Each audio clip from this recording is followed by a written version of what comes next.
On the imposing face of Y Mountain, a place of rugged beauty and a beacon for adventurers, a recent tragedy has left an indelible scar. In the quiet aftermath, a decision was made. The entrance to a notorious cave system, the site where 4 lives were lost, was to be permanently sealed. It was a somber task for the state employees, a final, heavy measure to ensure that the dark, winding passages would never claim another victim. The cave, once a whispered challenge among local explorers, would now become a tomb, a silent monument to a day of exploration that ended in profound loss. The group was comprised of 4 friends, bound by a shared love for the outdoors: J. Blake Donner, Jennifer Lynn Galbraith, Scott K. MacDonald, and Ariel Singer. They were vibrant individuals, known in their circles for their energy and enthusiasm. Their plan for the day was ambitious: to traverse a well-known but treacherous cave system on the mountain. The crux of their journey was a feature known to cavers as a siphon, a completely submerged undersea tunnel that connected 2 larger air-filled chambers. Navigating this passage required holding one's breath and following a guideline through absolute darkness and chillingly cold water. It was a test of nerve and endurance, and on this day, it would become a fatal trap. Somewhere in that disorienting blackness, they lost their way, and the path to safety vanished. The loss was felt deeply by their families and the wider community. The victims were identified as J. Blake Donner, Jennifer Lynn Galbraith, Scott K. MacDonald, and Ariel Singer. Provisional autopsy results would later confirm the cause of death, for all 4 was drowning. Jennifer's father, though stricken with a deep and profound sorrow, spoke of finding solace in his family's faith, holding on to the belief that his daughter was now at peace, reunited with relatives who had passed before her. He remembered Jennifer not for her final moments, but for her life, a fun-loving individual who cherished time with her friends and embraced every opportunity for joy and activity. Similarly, friends reminisced about Blake Donner, recalling a young man who was both considerate and deeply engaged with the world around him.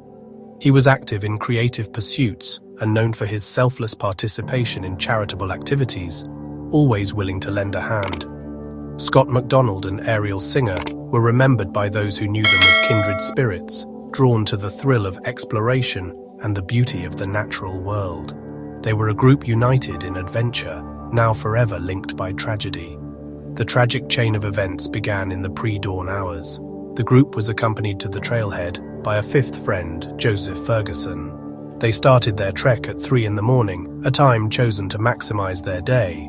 However, at the cave's entrance, Ferguson made a crucial decision. Citing a gut feeling or perhaps a simple sense of unease, he chose not to enter, wishing his friends well and agreeing to wait for their return. As the hours ticked by, the initial sense of patience gave way to a gnawing concern. The sun began to climb, casting long shadows across the mountain, but there was still no sign of the group. Ferguson's worry escalated into a dreadful certainty that something was terribly wrong. After a long and agonizing wait, his hope exhausted, he notified the police, setting in motion a massive emergency response. The call triggered a large-scale operation. Though rescuers began searching the cave system almost immediately, the complexity of the environment made for slow, perilous progress. It would take several agonizing hours before they found the first body. Cave rescue specialists and dive teams were brought in, facing what they describe as a worst-case scenario. The cave's environment was relentlessly hostile. The water temperature hovered just above freezing, posing an immediate risk of hypothermia. Visibility in the underwater tunnel was virtually zero, the slightest movement kicking up silt that created a blinding, disorienting cloud. Rescuers had to navigate narrow, unseen passages, their own lives dependent on their equipment and training. The contrast was stark. While the hikers had entered with only sandals and scant, lightweight clothing, the rescue divers were encumbered by heavy underwater gear, dry suits, and air tanks, essential for their own survival. In the claustrophobic confines of the siphon, they made a grim discovery.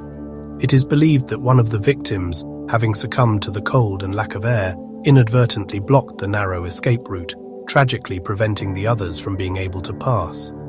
According to cave diving experts, navigating a siphon without proper training is one of the most dangerous activities an explorer can undertake. There are strict protocols, the rule of thirds for air supply, redundant light sources, and most critically, a continuous, unbroken guideline to the surface. Experienced adventurers had previously installed a rope through this very tunnel, a simple safety measure meant to guide explorers through the darkness. The potential for this line to break or be moved, or for a group to lose contact with it, highlights the immense risk. In a moment of chilling foreshadowing, a friend recalled a supper with the group before the incident. They had jokingly referred to the cave as the Cave of Death. Some in the group, having been in caves before, were aware of how easily one could become disoriented, especially in the blackness of an underwater tunnel. This casual bravado stands in stark contrast to the calculated respect that seasoned cavers afford such deadly features. The joke had become a horrific reality. The recovery was a painstaking, multi-day effort involving several emergency services working in close coordination. While some rescuers managed the complex logistics at the entrance of the cave, dive teams rotated in and out of the hazardous depths. The tragedy sent shockwaves through the local community and the wider world of outdoor exploration. It serves as a brutal and tragic reminder of the inherent risks connected with investigating these beautiful but unforgiving subterranean worlds. The incident underscores the absolute necessity of proper preparation, training, and equipment before participating in such pursuits.